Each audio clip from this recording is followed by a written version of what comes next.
Si no se hace un protocolo adecuado, se puede complicar en sala de operaciones por no haberle hecho pruebas de saber que el paciente tenía el bastón en la coagulación.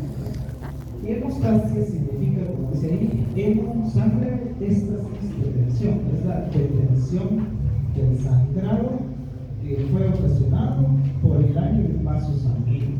Entonces lo que formamos es un trombo, un tapón sanguíneo. Cada vez entonces que tengamos una lesión vascular, serán estos tres acontecimientos: hemostasia primaria, hemostasia secundaria y hemostasia terciaria. Cada vez que usted se inyecta, por ejemplo, usted se lastima un dedo, una fisura o una herida cortocontundente, se extrae una pieza dentaria, pasa esto, ¿verdad? Hemostasia primaria, secundaria y terciaria. Si yo le preguntara aquí a la compañera, acá se puede caminar aquí con las no. ¿Cuál es la importancia de la hemostasia terciaria?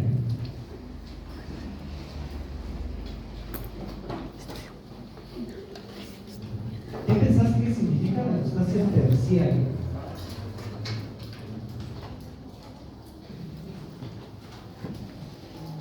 ¿A qué se refiere la hemostasia terciaria, niña? Google. Yo creo que ya es la promoción de coágulos, sí.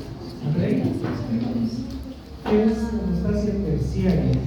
Terciaria creo que es cuando ya empieza a formarse coágulos.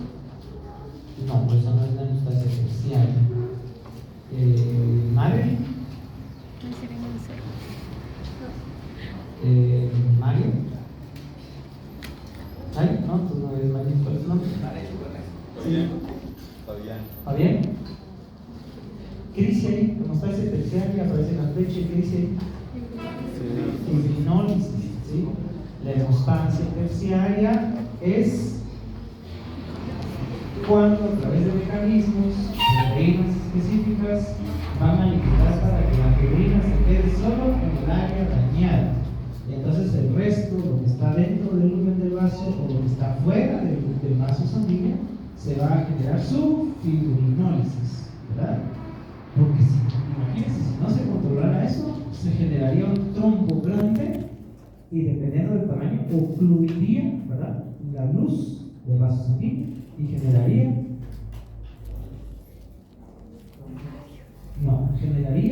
disminución del riesgo sanguíneo o isquemia, ¿verdad? Si obstruye completamente el vaso, es una isquemia, ¿verdad?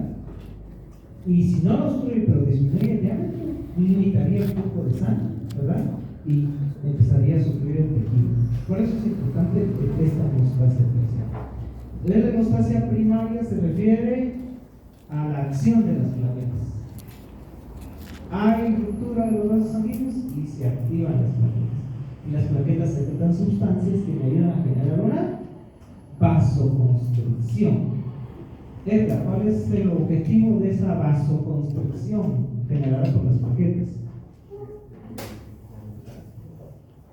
¿Cuál es el objetivo, el principal objetivo de que se dé la vasoconstricción?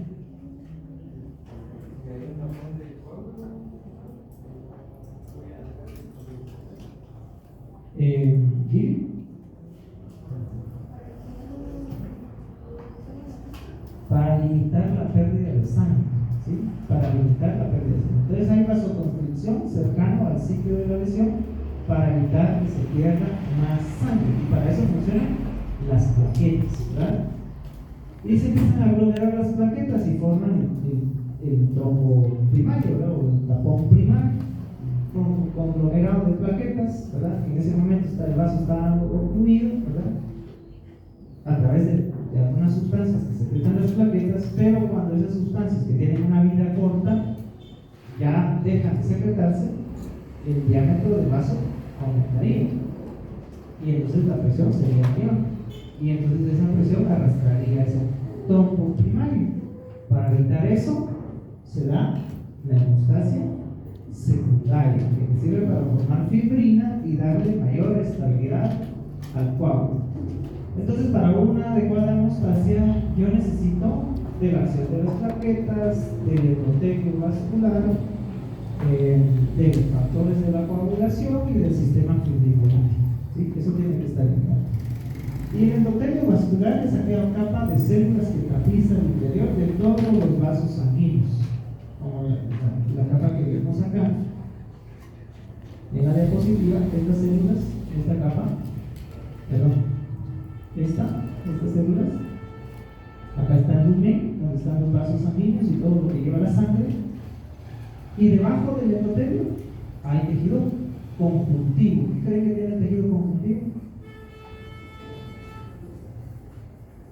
Es un componente que ayuda también a la coagulación. ¿Entienden? Colágeno, ¿sí? Colágeno.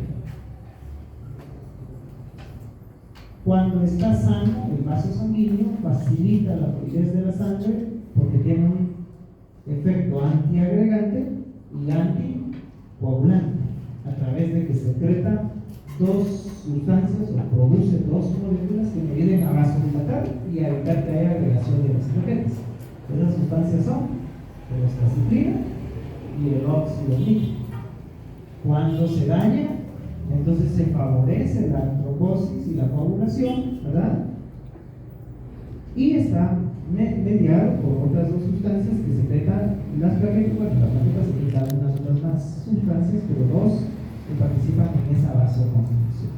Y como ustedes pueden ver, este vaso pues tiene esa capa interna, que es la íntima, la capa media, que generalmente son células musculares lisas, que son los que van a responder a muchas de las sustancias de las que estamos hablando. Por ejemplo, el óxido nítrico funciona a nivel de las células musculares lisas, la prostaciclina funciona a nivel de las células musculares lisas, la adrenalina funciona a ese nivel, ¿verdad?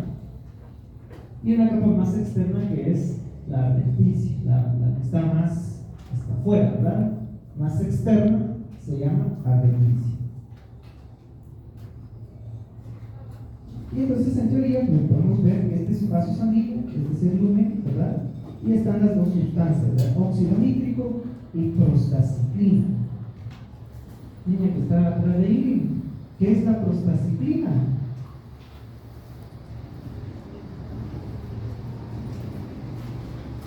¿Se acuerdan qué clase hablamos de la prostaciclina? Hormonas. ¿De este lado? ¿Qué es la prostaciclina? Es la única que no tiene. ¿Qué es la prostaciclina? Lo leí hoy. Sí, pero está aquí grabado, ¿verdad? ¿Qué es la prostaciclina?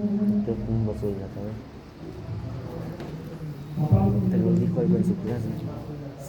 Pero no me acuerdo qué. Es la única. Y vino en el parcial. Vino en el parcial. Es la única que no tiene. La alimentación. ¿Pero qué es la prostaciclina? No me acuerdo. ¿Dónde hablamos de prostaciclina? ¿Cuándo hablamos de prostaciclina?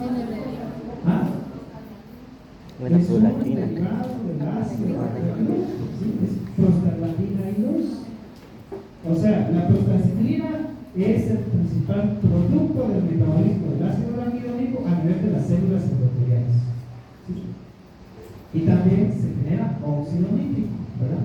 El óxido nítrico es sintetizado por las células endoteliales. ¿De qué depende la producción del óxido nítrico? De la fuerza con la que fluye la sangre de los vasos sanguíneos. De eso depende. Como dice ahí, la fuerza de cizallamiento, ¿verdad? Y de eso depende la producción de óxido nítrico. Y eso mantiene los vasos, o modula los vasos para que estén más estrechos o se dilaten más y que permiten esa movilización del contenido de la sangre.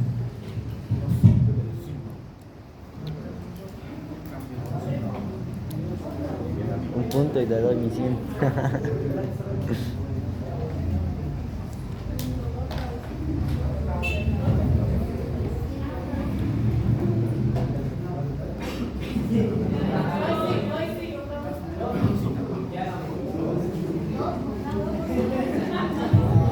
Una prostática es en los Estados Unidos, que es el tamaño que tiene más volumen, ¿verdad?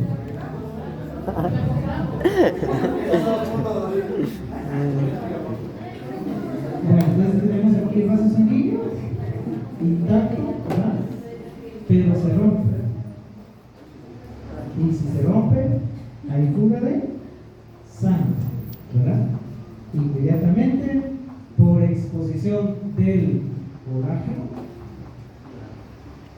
adhiere a las plaquetas, llama a las plaquetas. Y las plaquetas se activan a través de diferentes sustancias, ¿verdad? Pero recordemos que son las plaquetas. Las plaquetas son fragmentos celulares desprendidos de los megacaricios, ¿verdad? Es decir, que son sintetizados a nivel de la médula ósea a través de una célula madre pluripotencial de linaje mieloide. Y entonces están anucleadas, no tienen núcleo, son fragmentos de células, miden de 2 a 3 micras de diámetro, 2/3 partes de ellas están circulando y 1/3 parte se encuentra en el vaso. Viven apenas 10 días después de haber sido liberadas de la médula ósea, viven 10 días y tenemos una concentración que va de 150.000 a 400.000 por milímetro cúbico, ¿verdad? Y ese valor es importante, ¿verdad? Tener un valor de plaquetas dentro de ese rango es importante porque nos dice que hay cantidad adecuada de plaquetas. Ahora, que tengamos una cantidad adecuada, pero que funcione, es otra cosa, ¿verdad? Y las sustancias que facilitan su activación son estas, ¿verdad? El ADP, la adrenalina, el colágeno que se expone, ¿verdad? Cuando se rompe un vaso, la trombina, que es el producto de la hemostasis secundaria, uno de los principales productos de la hemostasis secundaria, y este fosfolípido, el factor activador plaquetario, ¿sí? Mónica, ¿dónde se libera ADP? ¿Quién libera ADP? Sabe.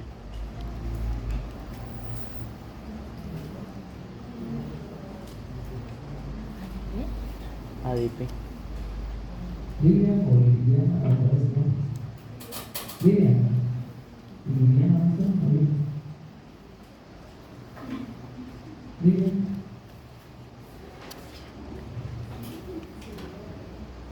¿Dónde? Sí, ¿quién libera ADP? Libera ADP.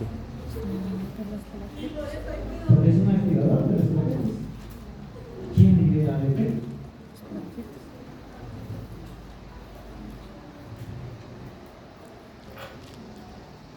Ya lo digo, ¿sabes quién es otro?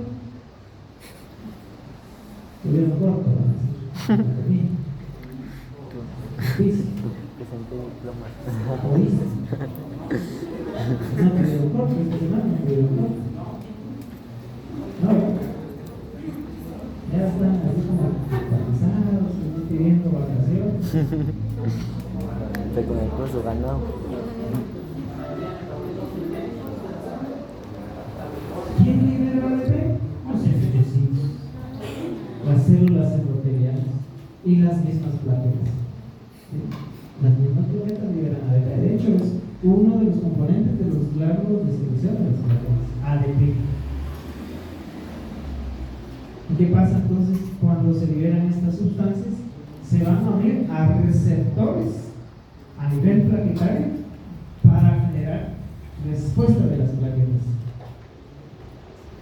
Hay un cuadrito muy bonito en su libro de bailes que dice: primero cambia la morfología de ser ovoides a ser redondos y que le empiezan a salir brazos conocidas como pseudópodos que le ayudan a la adhesión y a la agregación y empiezan a expresar también dentro de su membrana varios receptores, ¿verdad?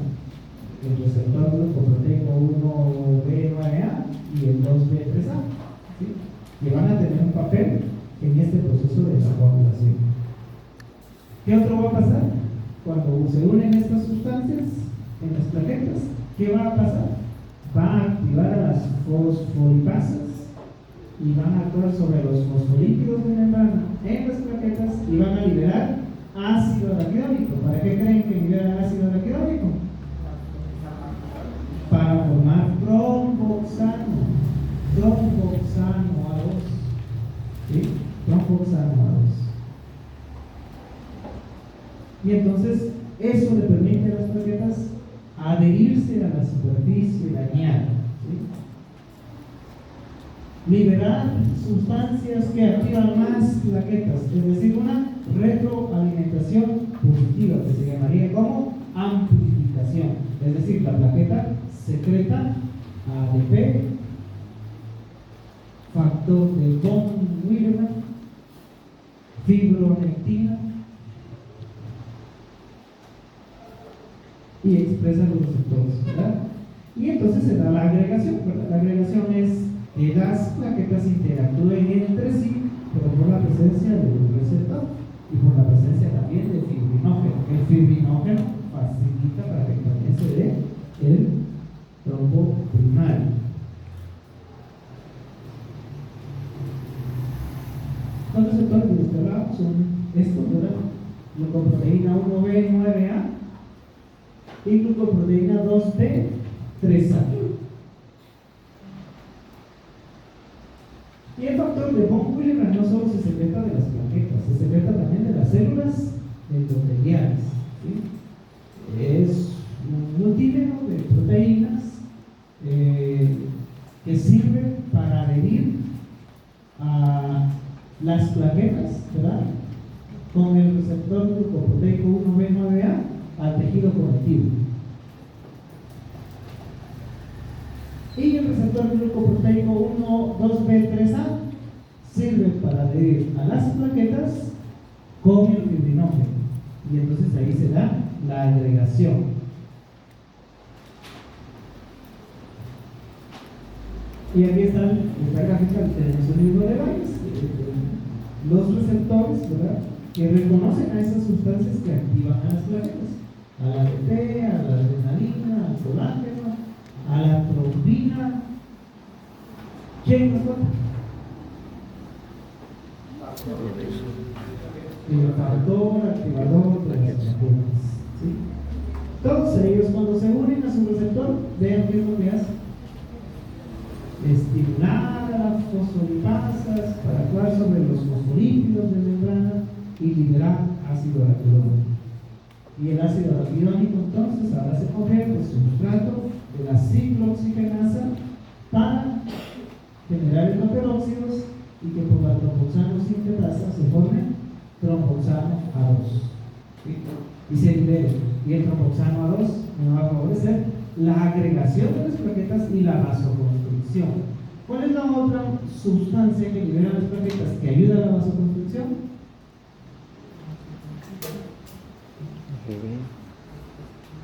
Bien, ¿cuál es tu nombre? Ya bien. Ahora, ¿cuál es la otra sustancia que libera la plaqueta y que junto al tromboxano favorece la vasoconstricción? Segundo examen.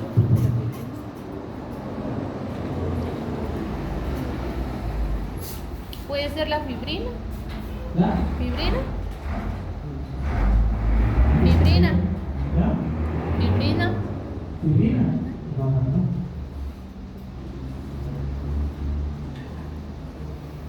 Se llama 5-hidroxitriptamina o serotonina. Serotonina y el tromboxano van a generar vasoconstricción. Y vemos que la estimulación de esos receptores por esos activadores favorece la expresión de esos dos receptores de los que hablábamos, ¿verdad?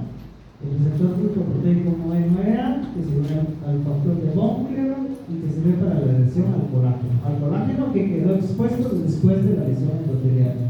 Y el receptor glucoproteico 2B3A, que se une al fibrinógeno y que va a servir para la agregación plaquetaria. Todos esos procesos son susceptibles de ser bloqueados. Por ejemplo, una deficiencia congénita de la ciclooxigenasa o de la tromboxano sintasa o sintetasa, ¿qué generaría?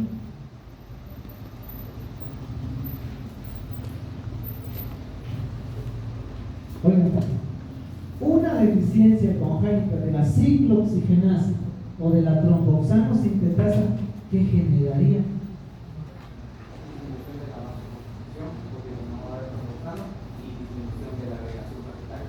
Pero antes de eso, si yo no tengo ni ciclooxigenasa ni tromboxano sintetasa, ¿qué no puedo formar? coágulos, trombos, ¿verdad? Y entonces yo tendría una tendencia hemorrágica, ¿sí? Deficiencias congénitas, muy raro, ¿verdad?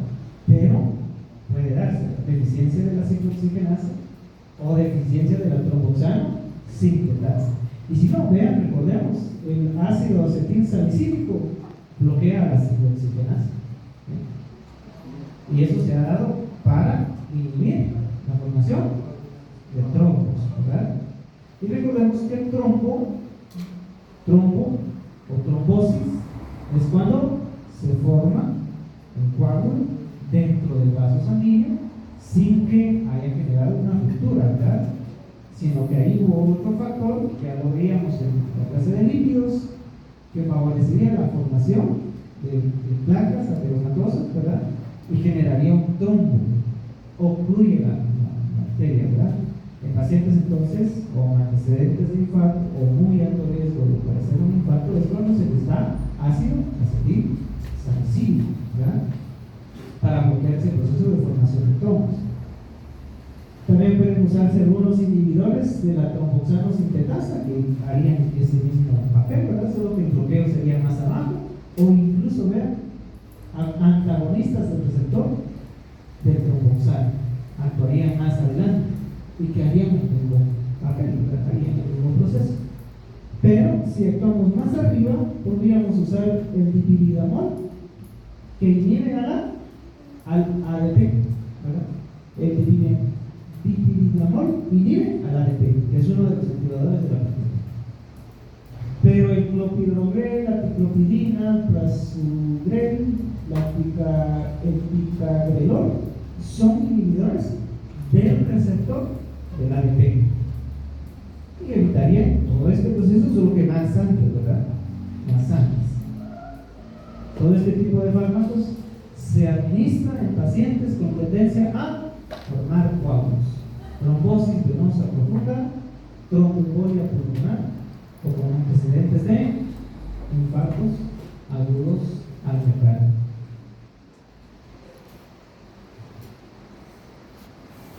Y entonces se da la hemostasia secundaria, ¿verdad? La hemostasia secundaria es la activación en cascada de los factores de la coagulación, es decir, proteasas plasmáticas que están en forma inactiva. Y formamos fibrina, que es un coágulo sólido, a partir del fibrinógeno, que es una proteína soluble. Y eso me genera una gran eficacia hemostática, ¿sí? Gran eficacia hemostática. ¿No está la asistencia? ¿Verdad?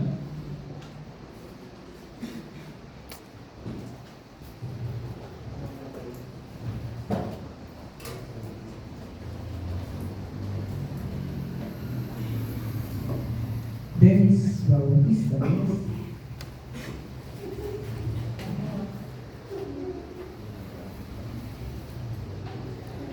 Denis, ¿te acuerdas cuando dimos la clase de enzimas y hablamos de estas proteínas? ¿Cómo dijimos que se llamaban?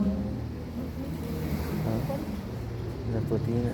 Las proteasas plasmáticas que están en forma inactiva, ¿cómo se llaman?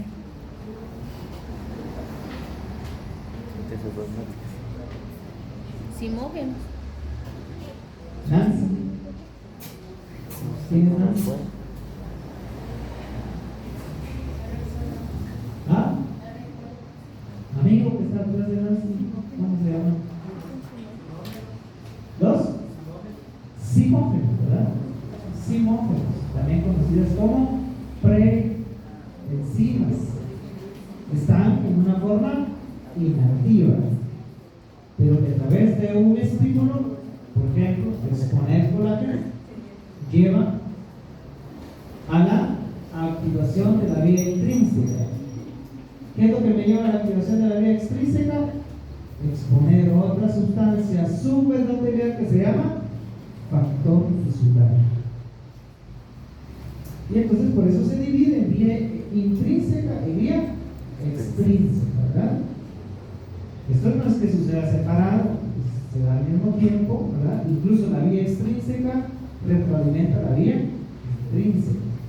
Para poderla entender, que se separan vía intrínseca, extrínseca y vía final común, ¿verdad? Como dice el libro de Bayes.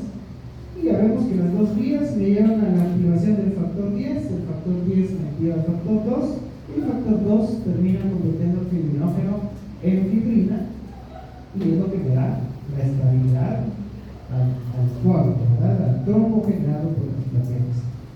Recordemos entonces los factores de la coagulación son 12 factores y hay también cofactores. Y esto sí debería entenderse como las letras del escenario, ¿verdad? A, B, C, ¿sí? Factor 1, fibrinógeno, ¿verdad? Que de hecho es uno de los de mayor concentración. Vean, su concentración plasmática es 200 o 400 miligramos por decilitro. Factor 2, protrombina. Factor 3, factor tisular o tromboplastina.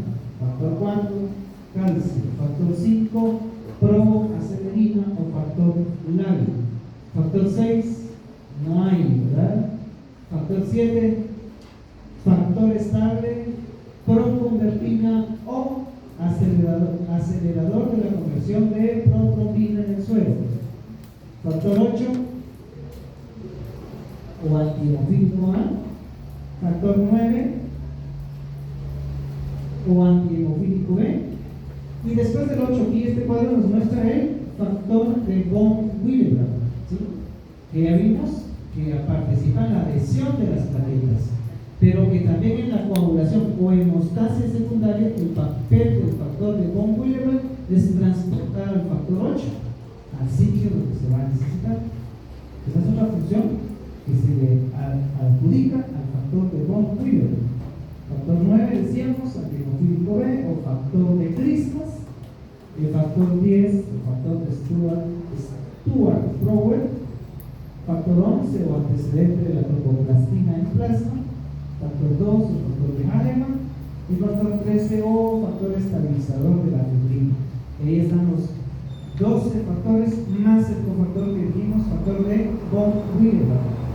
Y hay otros más cofactores, la precalicreína o factor Fletcher y el cininógeno de alto peso molecular o factor de Fitzgerald, Flaullet o Williams o cofactor de activación por contacto. Y cada una de ellas tiene su concentración. Y aquí en la parte de abajo aparece algo importante. Vean, dice, para convertir el ion calcio en miliosmoles por litro se divide entre 0.2495. Porque los laboratorios generalmente nos dan los valores en miligramos por decilitro, ¿verdad? Entonces vamos a ver la vía intrínseca. ¿Qué necesito para que se lleve a cabo la vía intrínseca? Colágeno, ¿verdad? La exposición de colágeno que nos lleva a activar a la precalicreína. La precalicreína se hidroliza, se convierte en calicreína y se dirige al cininógeno de alto peso molecular. Forman un complejo y como complejo buscan al factor 12 o factor de Hahnemann y lo activan, ¿sí? Y entonces ya tengo un claro ejemplo de un simógeno. El factor 12 es un simógeno porque circula inactivo y cuando encuentra el complejo de la calicreína con el cininógeno de alto peso molecular se unen a él y lo activan por proteólisis, ¿verdad? Eliminan parte de sus aminoácidos y lo vuelven activo, ¿sí? El factor 12 activo busca a otro que es el factor 11, ¿verdad? Y lo activa. Otro ejemplo de simógeno, ¿verdad? Ese factor 11 se activó y su objetivo va a ser dirigirse al factor 9. Otro ejemplo de simógeno. Está inactivo, pero cuando el 11 activo se une a él, lo hidroliza y genera su activación y genera el factor 9 activo, ¿sí? Y el factor 9 activo se dirige al factor 10, otro simógeno, ¿verdad? Y a través de la coparticipación del factor 8 activo y calcio activan a este factor, ¿verdad? Y ahí llega la vía final común. O sea, ahí converge la vía intrínseca con la vía extrínseca, ¿sí? Ahí se reúnen, por así decirlo, ahí confluyen. Y a partir de ahí, el factor 10 junto al factor 5 activo con calcio buscan al factor 2, lo activan, y el factor 2 ya sabemos que su blanco es el factor 1, ¿verdad? El fibrinógeno. ¿Será que el factor 5 es entonces un simógeno? No. ¿El factor 8? Tampoco. ¿El fibrinógeno? Menos. No son simógenos. ¿Por qué el factor 12, el 11, el 9, el 10 y el 2 sí son simógenos? Porque en inactivos circulan, no están activos, y si se activan se convierten en enzimas, ¿verdad? Por ejemplo, la protrombina es inactiva. Al activarse se convierte en trombina, es una enzima que va a generar un cambio sobre el fibrinógeno, que lo va a transformar en fibrina, y esto es lo que yo espero que vean en la práctica del laboratorio, que les van a entrar, ¿verdad? Esa porción de fibrina, ¿verdad?, que detiene el sangrado.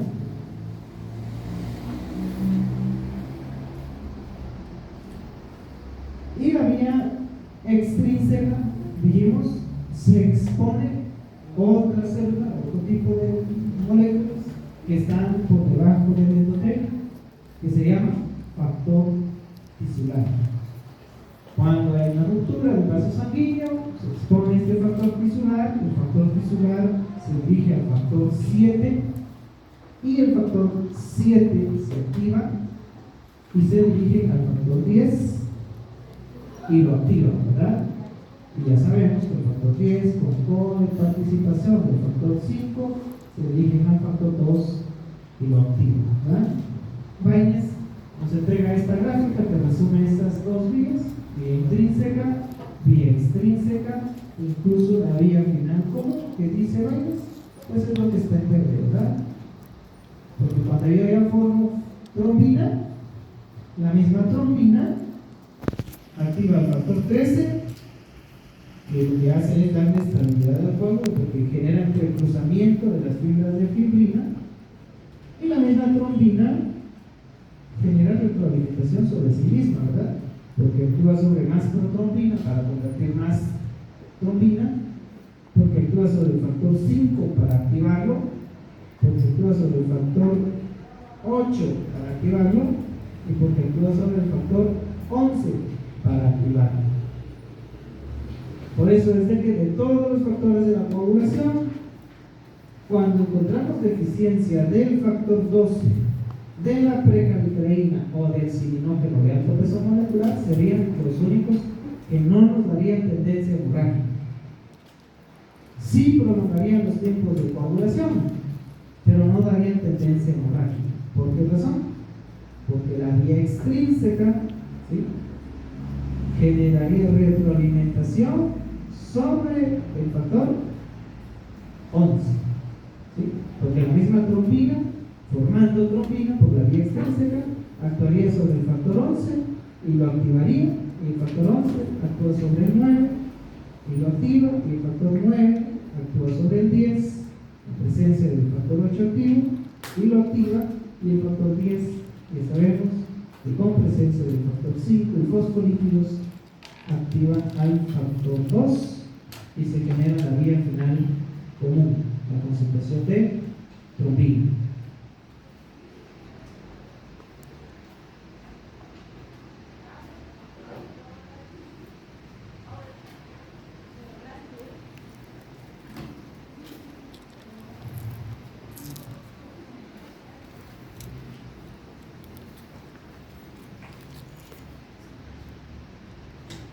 Pero al mismo tiempo, ¿verdad?,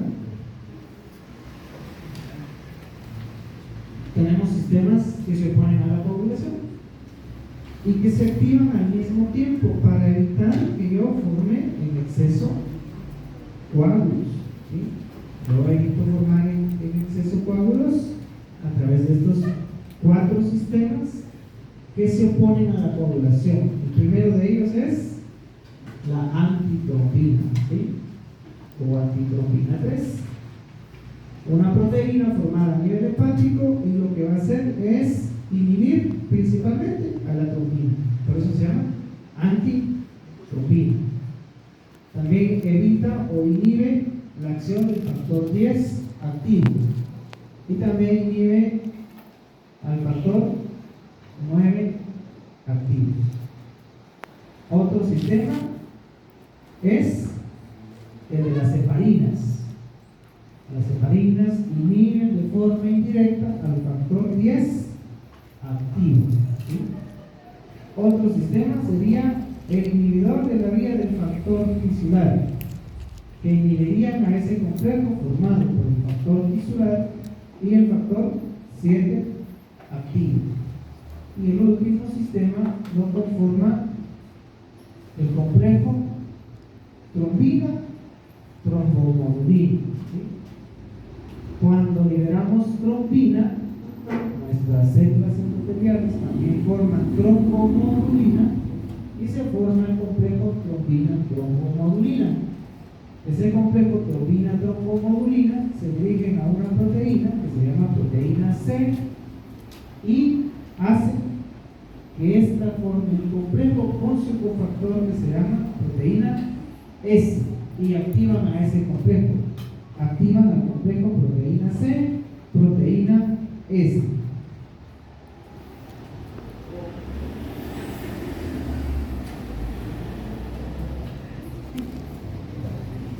Unir a dos cofactores, al factor 8 activo y al factor 5 activo, ¿sí? Factor 8 activo y factor 5 activo.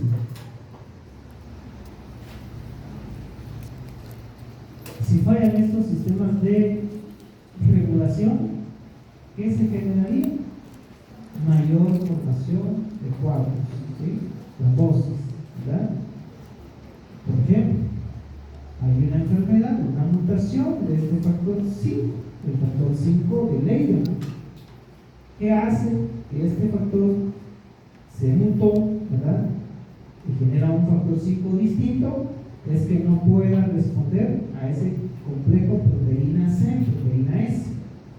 El complejo se forma, el complejo se da, lo que hay es que este no responde a ese complejo y entonces se genera un factor de riesgo para generar trombosis, ¿verdad? Formación de coágulos.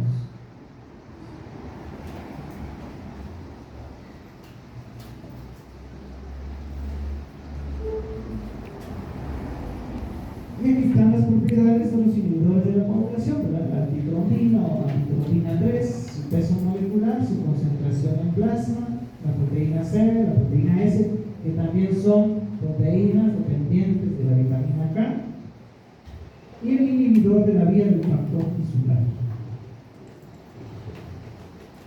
Junto a estas otras proteínas, factor 2, 7, 9, 10, la proteína C y la proteína S son factores dependientes de vitamina K.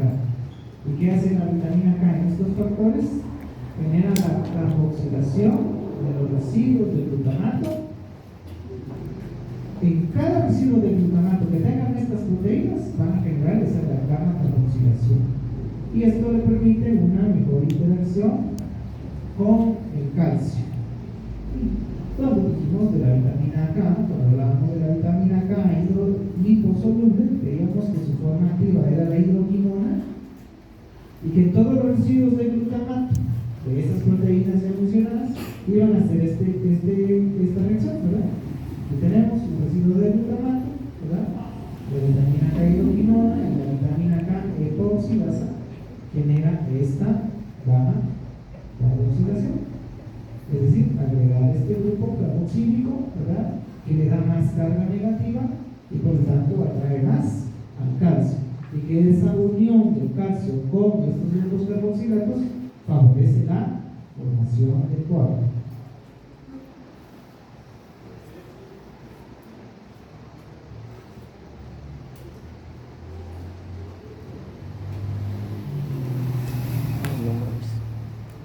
y sujete gordito muy bonito que dice causas congénitas y adquiridas de hemorragias excesivas.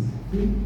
Causas congénitas y adquiridas de hemorragias excesivas. Y nos la divide en dos: congénitas, adquiridas, en 4 grupos principales que tienen que ver con la coagulación: el tejido conectivo o colágeno, las plaquetas, los factores de la coagulación y la fibrinólisis, que habla de la hemostasia terciaria. Si dijimos que el colágeno era importante para que la vía intrínseca, imagínense que este trastorno de la síntesis de colágeno, que se da en el síndrome de Ehlers-Danlos, tendría una causa o sería una causa de hemorragia, ¿verdad? Una causa congénita de hemorragia, por alterar la pared del vaso sanguíneo. Una causa adquirida sería lo que ya vimos, el escorbuto o deficiencia de vitamina C o el exceso de corticosteroides. Si hablamos de las plaquetas, causas congénitas, hablamos de trastornos de la adhesión, y aquí entran 2 enfermedades, de las cuales la más frecuente es la enfermedad de von Willebrand por deficiencia del factor de von Willebrand. Si dijimos que participa en la adhesión y que participa también en el transporte del factor 8, y la deficiencia del receptor glucoproteico 1B9A, que generaría el síndrome de Bernard-Soulier. Otro grupo son los trastornos de la agregación, deficiencia del otro receptor, glucoproteína 2B3A, plaquetario, que generaría la trombastenia de plasma.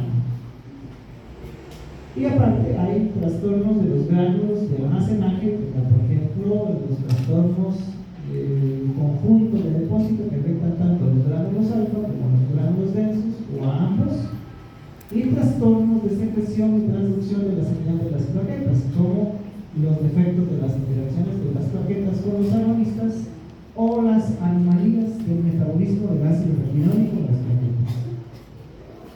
Como causas adquiridas podríamos decir los fármacos antiagregantes, ¿verdad? El uso de ácido acetilsalicílico, diptiridamol o dopidogrel, o la formación defectuosa de las plaquetas, ¿verdad?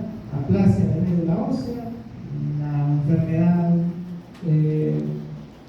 que altere la célula madre pluripotente del linaje mioide, o la destrucción excesiva de las plaquetas, ¿verdad? Que yo forme anticuerpos contra las plaquetas y me la destruyen, ¿verdad? Y que me generan entonces trombocitopenia. En cuanto a la coagulación o hemostasia secundaria, hablamos de las deficiencias de los factores de la coagulación, conocidas como hemofilia, ¿verdad? La hemofilia A, deficiencia del factor 8, hemofilia B, deficiencia del factor 9, o la hemofilia C, deficiencia del factor 11. ¿Cuál es la más común? Hemofilia A, ¿sí? Que de hecho es una enfermedad que se expresa en los hombres y lo portan las mujeres. Como causa adquirida que afecta las hemostasia secundaria, estamos hablando de la deficiencia de vitamina K. Ya sabemos qué papel tiene la vitamina K, pues su deficiencia me provocaría hemorragia excesiva, ¿verdad?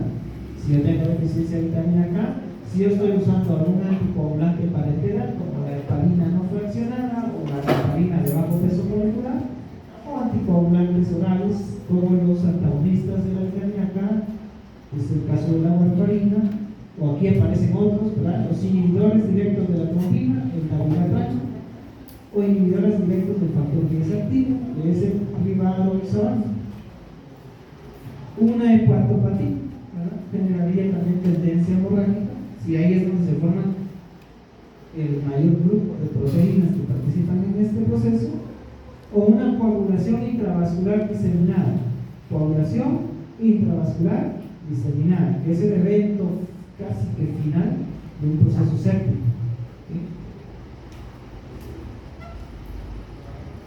Y respecto a la fibrinólisis, una causa congénita sería la deficiencia de la antiplasmina, Ya vamos a ver por qué. O la deficiencia del inhibidor del activador del plasminógeno tipo 1. Como causa adquirida, podríamos hablar del uso de fármacos fibrinolíticos como la estreptokinasa o la uroquinasa. Entonces, para terminar, hablamos de la hemostasia terciaria, ¿verdad? La hemostasia terciaria que se refiere a la acción del plasminógeno, ¿verdad? Que se transforma en plasmina para disolver el coágulo de fibrina, pero no lo va a disolver en el sitio que está generando reparación, sino alrededor de él, ¿verdad? Se circunscribe bien el sitio donde va a servir la fibrina, ¿verdad? Y el resto lo desecha, lo degrada. ¿Qué elemento me activa esta hemostasia terciaria? Vemos que ahí participa el factor 12, la prekalcreína y el ciminógeno de alto peso molecular, que activan al activador del plasminógeno tipo uricasa y también lo activa el activador del plasminógeno tisular, ¿verdad?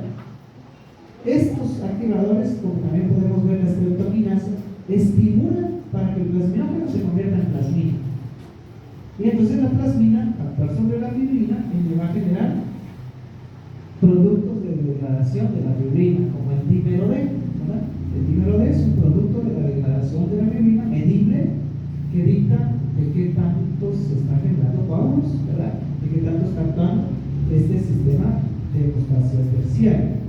Y el que se opone a todos estos tres elementos es precisamente el inhibidor del activador del plasminógeno tipo 1.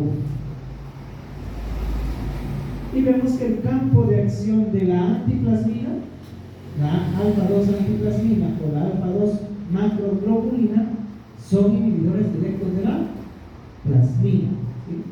Inhibidores directos de la plasmina, porque los otros son inhibidores de la conversión del plasminógeno en plasmina. En cambio, este está actuando directamente ya en la plasmina formada. Y también aparece este cuadro, ¿verdad? Los componentes del sistema fibrinolítico que lo mencionan en las moléculas que hemos descrito, ¿verdad? Con sus correspondientes concentraciones plasmáticas.